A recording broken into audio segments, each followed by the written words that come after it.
பத்மா, தம்பி காஃபி எடுத்துட்டு வா. இதா ஆமா ஆமா எடுத்துட்டு ஒரே நிமிஷம் இங்க வாங்க வாங்க நீங்களும் வாங்க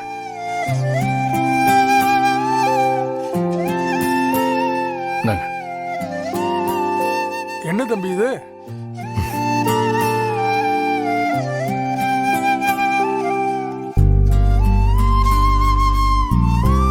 புது வேஷ்டி சட்டை, ஏதாவது விசேஷமா? நாங்கம்மா இது உங்களுக்கு தம்பி, என்ன விசேஷம்னு சொல்லவே இல்லையே. மா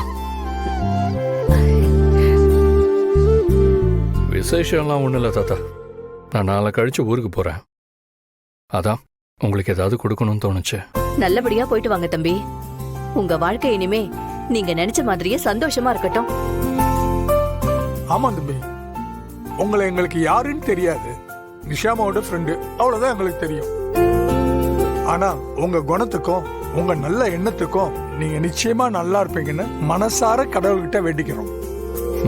என்னை பத்தி எனக்கே சரியா தெரியாது தாத்தா. ஆனா எனக்கு ஞாபகத்தில் இருக்கிறது எல்லாமே எங்க அப்பா இல்லாம எங்க அம்மா என்னை கஷ்டப்பட்டு வளர்த்த நாட்கள் தான். ஆனா அவங்களும் இப்ப என் ஞாபகத்துல தான் இருக்காங்களே தவிர கூட இல்லை. எப்படி என்னை விட்டு போனாங்க கூட எனக்கு தெரியல. ஆனா அவங்களோட நினைவுகள் தான் என் மனசு முழுக்க நிறைஞ்சிருக்கு. சரி, அதை விடுங்க. நான் உங்ககிட்ட வேற ஒரு விஷயம் கேட்கலான்னு வந்தேன். கேளுங்க தம்பி. அன்னைக்கு நம்ம வீட்டுக்கு வந்து சமைச்சாங்கல்ல ஒரு பொண்ணு. யாரு? என் மகளோட ஃப்ரெண்டையா கேக்குறீங்க? ஆமா ஆமா ஆமா அவங்க தான். தம்பி, அவங்கள வர சொல்லி சமைக்க சொல்லணுமா? சமைச்சு கொடுத்தா சந்தோஷம்தான். ஆனா நான் அதுக்காக கேட்கல. அவங்களையும் அவங்க குழந்தையும் வர சொல்லுங்க.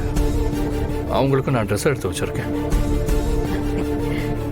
எந்த ஒரு எதிர்பார்ப்பும் இல்லாம அன்னைக்கு நான் சொன்னேன்ற ஒரே காரணத்துக்காக இங்க வந்து சமைச்சு கொடுத்தாங்க. பதிலுக்கு நான் ஏதாவது செய்யணும்னு தோணுச்சு.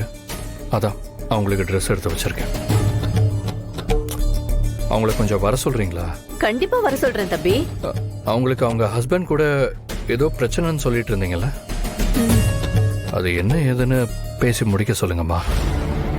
ஏன்னா ஒரு கட்டத்துக்கு மேல ஆம்பளைங்களுக்கு பொண்டாட்டியும் பொம்பளைங்களுக்கு புருஷனும் தேவைப்படாம போறதுக்கு வாய்ப்பு இருக்கு. ஆனா என்னைக்குமே ஒரு குழந்தைக்கு அம்மா அப்பா கட்டாயம் வேணும்.